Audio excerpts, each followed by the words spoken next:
News reports concerning a sharp increase in crime in the city open the film. Next, we meet Paul K.Y., who is now residing in Los Angeles.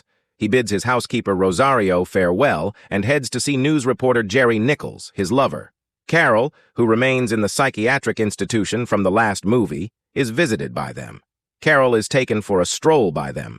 As Paul heads to get ice cream, a group of people begin sizing him up.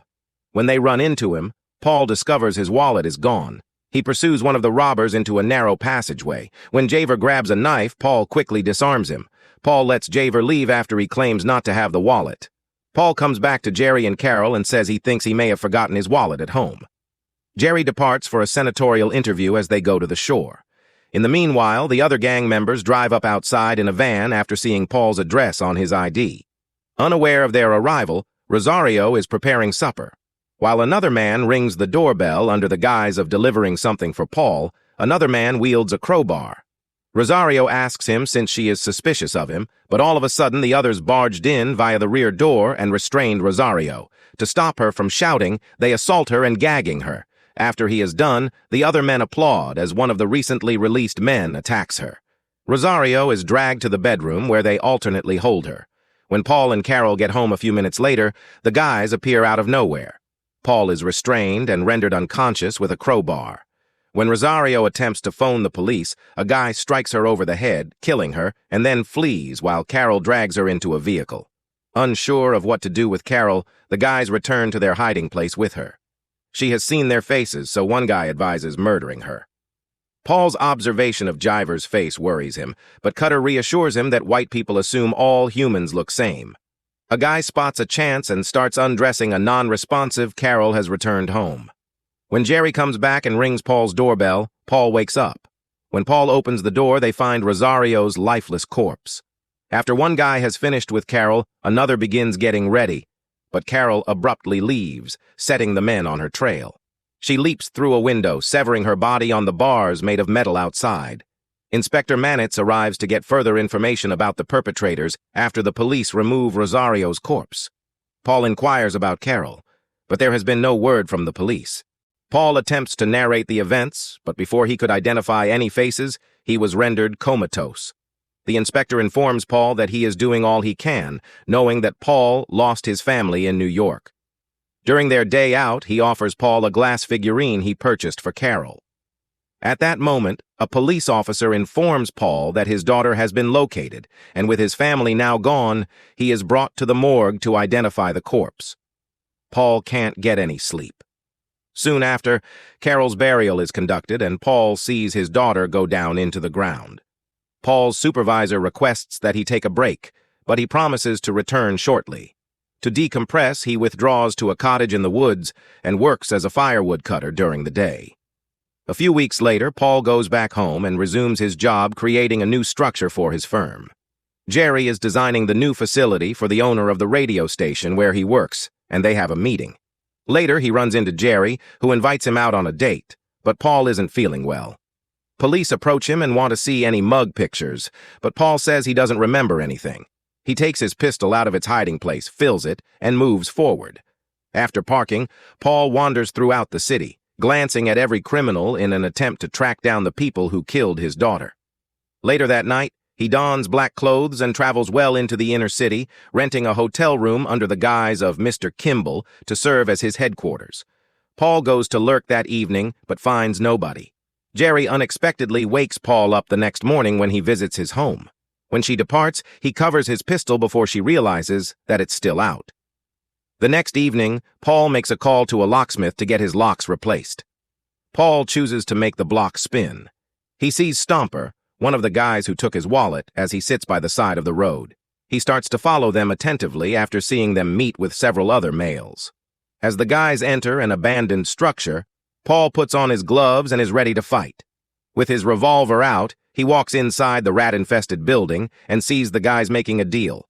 With a sly grin on his face, Paul orders Stomper to maintain his ground and fires one guy dead out of nowhere. When Paul notices the necklace with the Stomper cross, he tells him he will soon see Jesus and then shoots him. He heads back home to his hotel room and stashes the pistol away. Gary calls, inquiring as to Paul's lack of response to her calls. Despite being home all night, Paul says he didn't answer the phone because of telemarketers. After that, the two decide to go on a Friday date. That's when the news broke of Stomper's death. The next evening, Paul gets ready for another hunting night by going to his hotel room to fetch his pistol. He hears screams coming from an underground parking lot as he strolls around the city. When Paul looks into it, he finds several thugs abusing a couple and dragging the lady into a vehicle. Paul charges the guys, killing the first two with gunfire. Another guy gets to flee after emerging from the vehicle with an explosion. The last guy is identified as Jiver, who threatens Paul to keep back while holding the almost nude lady at gunpoint. Paul stops Jiver in his tracks by shooting him in the butt just as he runs off. Paul discovers a diver sprinting inside an abandoned structure while following Jair's blood trail. In order to create a diversion and draw the wounded goon closer before attempting to run him over with a forklift, Paul draws his revolver and looks for him. Before the police come, Paul dodges and manages to shoot Denver to death. Paul refuses to identify the vigilante, and Inspector Manitz is upset with him and tells his police to detain him. When he attempts to gain a description from the wife, Paul is described as a very decent citizen by the husband. Regarding a potential vigilante on the loose, the inspector talks with the police commissioner but believes he cannot find him. The commissioner instructs the detective to get in touch with the department after recalling stories of a vigilante in New York. The information reaches the NYPD, and the investigator Paul is reportedly currently residing in Los Angeles, as Yu points out. Yu discloses that he has been monitoring Paul for years and believes he is the vigilante. The guys fear that if Paul is discovered, it would be known that they allowed him to depart, which would result in their termination. If Paul is the vigilante, they want to stop him before the LAPD does, so they'll send you to look into him and stop him. When Bee eventually makes it to Los Angeles, she meets with a contact and finds out that Paul's daughter and maid were slain. Then he finds Jerry and goes into her apartment. W informs Jerry about Paul's history in New York and that in his vigilante days he murdered 9 people.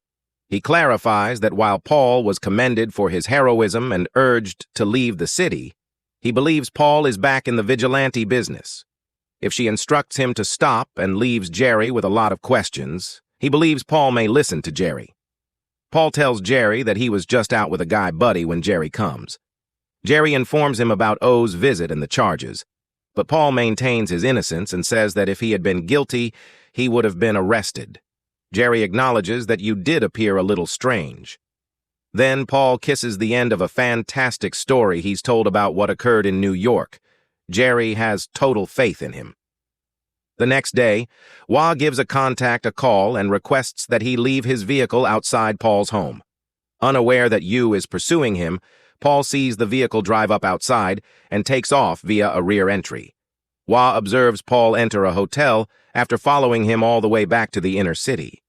Paul puts on some black clothes and armed himself with a pair of handguns. He recognizes Cutler and 2 other criminals from the invasion as he walks back outside and sees them in the park. Paul watches them carefully. W follows closely after him as he and the others board a public bus. The males start making fun of a female passenger on the bus, but Paul maintains his composure and keeps his distance. When the guys eventually get off the bus, Paul goes with them into the night, pays his cab driver to wait for him, then walks to pursue Paul. As the guys are meeting with some other criminals to arrange a trade for firearms, Paul approaches them brandishing his pistol. Then W, who is watching too, notices that a sniper in a tree is ready to shoot on Paul. W warns Paul in time to save him from the assault, but before he and Paul engage the guys in a gunfight, the gangsters learn what kills the sniper. Sadly, W is shot to death by a barrage of gunshots. After Paul kills Cutter with a gunshot wound, the 2 thugs shoot the arms dealer, sending him hurtling over a cliff. However, the individual who shot UA gets away. Paul approaches you, taken aback by his willingness to assist. Before you pass away, you advise Paul to get revenge. Paul gets away before the police discover the corpses. There's one goon who's fighting for his life, and he wants to know who murdered you. Before passing away, the goon says his name is Charles Wilson. When Paul visits Jerry's radio station the next day, he finds out that the police are organizing a major operation to apprehend Charles. Jerry's co-worker gives him an old police scanner, which he takes and listens intently. As Paul travels to the area, he witnesses Charles entering a structure and the guys getting ready for their raid. Paul overhears the police getting ready for their operation. Paul pulls into the parking lot behind the structure and heads toward the roof. Entering the building where Charles is, he draws his revolver and prepares to kill him. When he discovers Charles hiding, a drugged-out Charles cuts Paul's arm and makes his way out into the street. Charles fights against the officers when they attempt to attack him because he is too high, and the whole precinct must come to hold him down.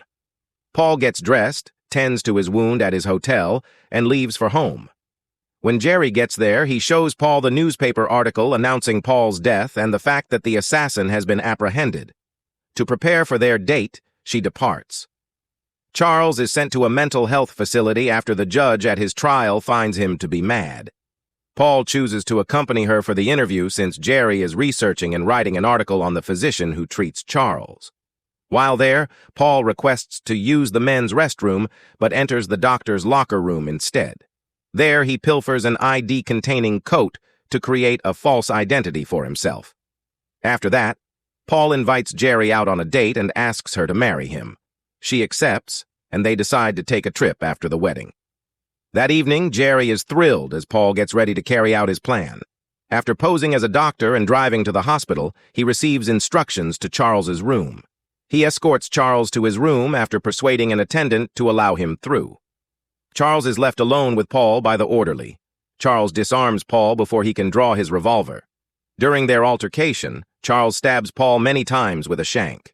Charles is shocked to death as Paul fights back and gets his arm trapped in a high-voltage panel. Paul turns to confront the orderly, who knows him from the news of Carol's death.